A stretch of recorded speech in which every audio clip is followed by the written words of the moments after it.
El tema del que yo voy a conversar con ustedes es acerca de las deportaciones y en especial vamos a tratar un poquito de aclarar e informarnos de cómo está tratando la administración actual del presidente Joe Biden el tema de las deportaciones. Como podemos recordar, la administración anterior, la administración republicana, tuvo una política de mano dura en cuanto a inmigración se refiere y en cuanto a la implementación estricta de las leyes de inmigración para efectuar deportaciones. En términos generales y como aclaración, la ley de inmigración, empecemos diciéndolo, la que nos rige en este momento, es la ley que fue publicada y promulgada en el año 1997. Es una ley que lleva prácticamente 25 años o 24 años de haber sido promulgada. En el transcurso de estos años han habido pequeñas variaciones, pequeñas enmiendas a través de actos ejecutivos, a través de decisiones del Congreso para grupos particulares, pero la ley en sí no ha cambiado y eso es definitivamente algo que la comunidad inmigrante y las personas que estamos detrás de esta área y buscando la protección del inmigrante queremos y aspiramos a que se llegue a una enmienda, ya que la realidad es diferente ciertamente a la que vivíamos en el año 1997, por tanto la ley no está de acuerdo a nuestros tiempos. Esta es ciertamente una opinión estrictamente personal. Pero ¿qué pasa? ¿Por qué hago este hincapié? Porque la administración anterior no creó nueva ley. Lo que hizo fue aplicar la ley que existía bajo términos estrictos y con una interpretación estricta. Y bajo ese criterio, toda persona que estuviera en los Estados Unidos sin autorización era deportable. Y es que en términos generales debe entenderse así. ¿Qué cosa es más bien una deportación? La deportación de los Estados Unidos es el proceso a través del cual una persona que no tiene permiso, que no tiene autorización para estar en el país, es expulsada del territorio de los Estados Unidos. ¿Cómo es que una persona llega a deportación o a ser deportable? Algunas personas llegan a los Estados Unidos, otras llegan sin visas a fronteras y a través de los mares, a través de los ríos, a través de cualquier puerto de entrada que exista o cualquier acceso que pueda existir a este país. Cuando una persona llega a los Estados Unidos con una visa o con un permiso de entrada que puede conocerse como, se define como parol, o permiso de admisión, esta persona es inspeccionada, o sea, un oficial de inmigración en el puerto de entrada revisa la documentación y le permite el ingreso. Usualmente, una persona que entra a los Estados Unidos con visa tiene un periodo durante el cual puede quedarse aquí en el país. Esta visa puede ser una visa de estudios, puede ser una visa de trabajo. Siempre hay la determinación se hace al momento de aprobarse el documento apropiado que les permite ingresar a los Estados Unidos. Si a esta persona se le ocurre o le sucede, no necesariamente por voluntad, que se expira la visa o se expira el término, el permiso que tenía para estar en el país y se queda más allá de ese permiso, entonces esta persona ya ha violado la ley de los Estados Unidos en ese sentido. No ha cometido un delito, no, pero ha violado la ley federal que indica cuánto tiempo puede quedarse aquí en el país. Por ende y como consecuencia puede ser deportable. Similar es el caso de aquella persona que teniendo la posibilidad de estar aquí por un tiempo determinado y poder, por ejemplo, estudiar, no lo hace, pierde su estatus, pierde su visa, es deportable. O que teniendo la posibilidad de estar aquí como turista, trabaja sin autorización del gobierno, ha violado también los términos de su visado, es deportable. Entonces, esta es una de las formas por las cuales una persona puede ser sujeto de deportación. La más conocida y la más común es aquella que estamos viendo hoy por hoy, en la que miles, sino cientos de miles de personas buscan ingresar e ingresan al territorio de los Estados Unidos a través de las fronteras. Muchos de ellos buscando una protección por el temor que tienen de regresar a sus países por persecuciones, por cuestiones de temor por pensamiento político o membresía en una clase social particular que la ley define o cualquier otra situación que puede protegerlos bajo la ley de asilo. La mayoría de estas personas vienen a los Estados Unidos y tratan de cruzar la frontera o se entregan a los oficiales de inmigración en la frontera y son puestos a disposición de las autoridades de inmigración para que se les procese y se empiece a través de esto a un proceso de deportación. El otro caso que también es común y al que está dirigido, digamos, este esfuerzo de reforma migratoria es aquel de las más de 14 millones de personas que viven en los Estados Unidos sin papeles, sin estatus legal. Muchos de ellos han llegado aquí hace décadas y no han tenido la posibilidad de legalizarse o no han tenido la oportunidad de orientarse apropiadamente acerca de cuáles son sus derechos, cuáles son las posibilidades que tendrían, y han violado la ley por una u otra forma al haber o ingresado como indocumentados o al habérsele vencido la estadía a la que tenían el privilegio de acceder. Entonces, estas son dos de las formas a través de las cuales una persona puede ser deportada. La otra manera en la cual una persona llega a estar frente a un juez de inmigración es si, por ejemplo, viola las leyes penales del lugar donde vive. La deportación es posible y es una realidad para muchas personas que se ven enfrentando cargos criminales en el presente o que los han enfrentado en el pasado, y simplemente inmigración pues reconoce estas como razones justificantes para iniciar un proceso y expulsar a estas personas del país. En este punto confluyen el área de inmigración con el área de derecho criminal, de defensa criminal, puesto que hay delitos que pueden causar una deportación inmediata y otros que pueden causar o que pueden darle la posibilidad a esta persona a pedir perdones para poder quedarse aquí en el país y acceder a ciertos permisos, a ciertas excepciones que la ley de inmigración otorga. Entonces, esto es lo que viene a ser en líneas generales un proceso de deportación. Normalmente, comúnmente se lleva frente a un juez de inmigración dentro de las cortes de inmigración en los Estados Unidos.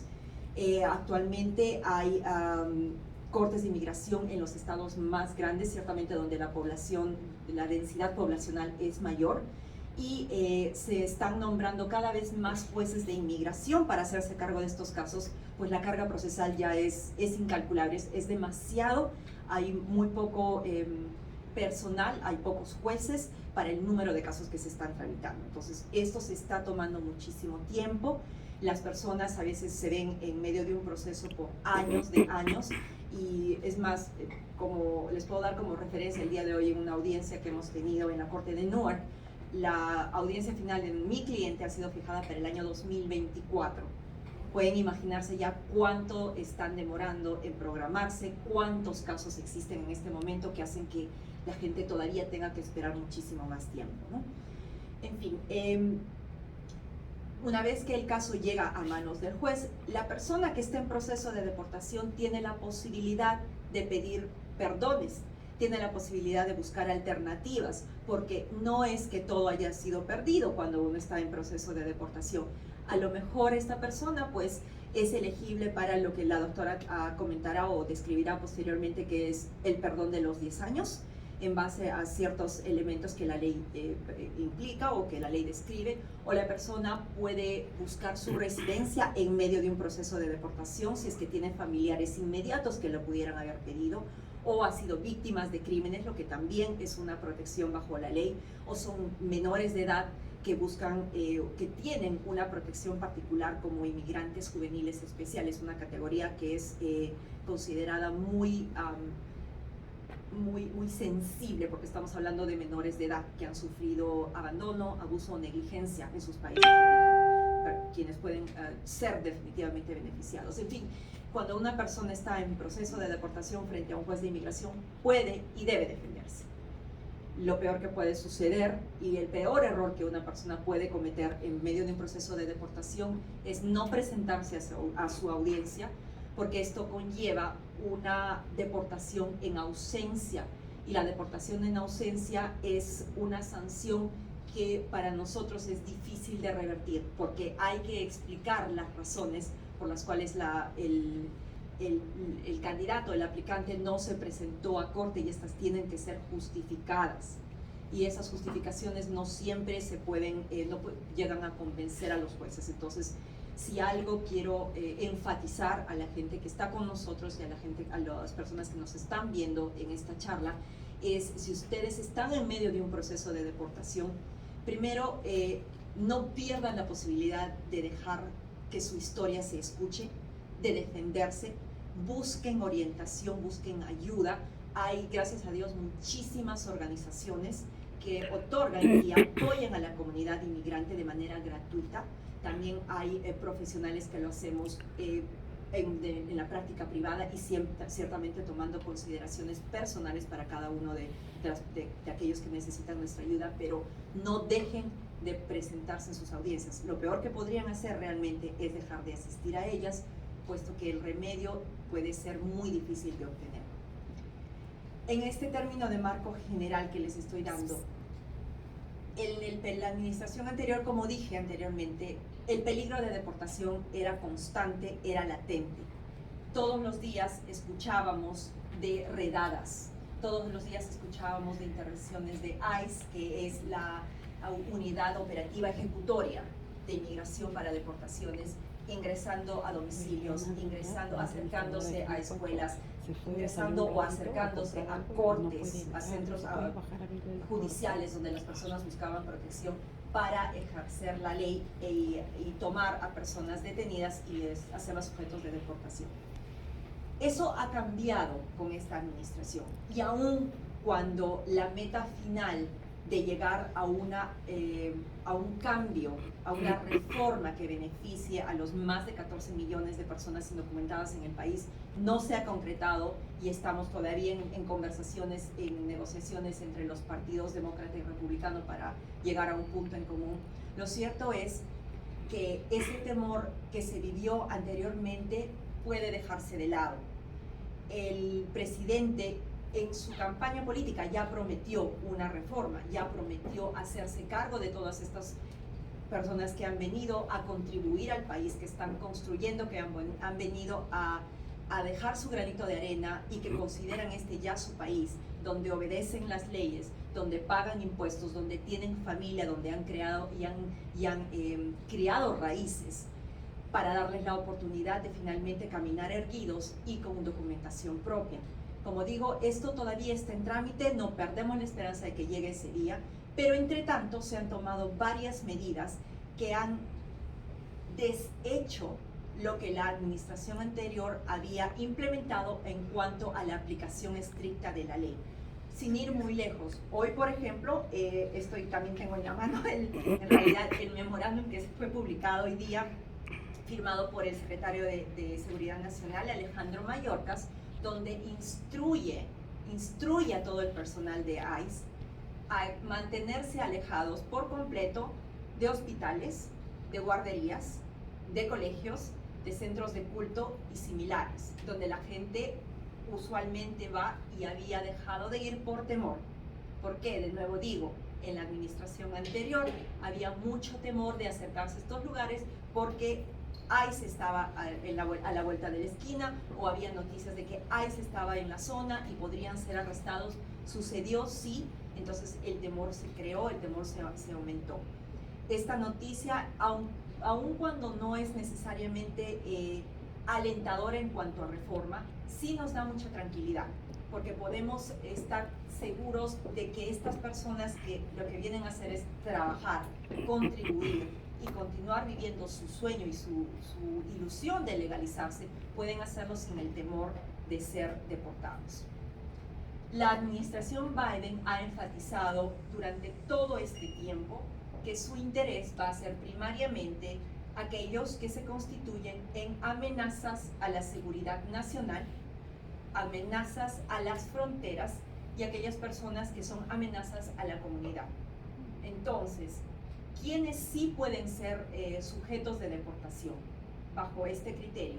Personas que hayan cometido crímenes serios, personas que hayan cometido, personas que estén ingresando recientemente por las fronteras, lamentablemente son consideradas como amenaza al territorio, personas que hayan sido, cuya actividad criminal haya sido constante, aun cuando no haya sido gravísima, pero haya sido tal que no justifique el ejercicio de la discrecionalidad para dejarlos tranquilos. Entonces, el énfasis se lleva a ese nivel.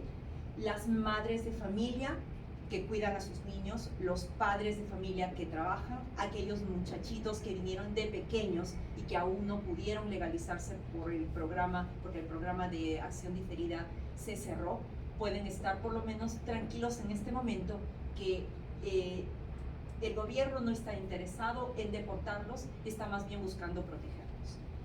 El tono de la administración actual en cuanto a deportaciones es menos estricto, sí, lo que no quiere decir que la ley ha cambiado. Tengamos por favor esto en cuenta.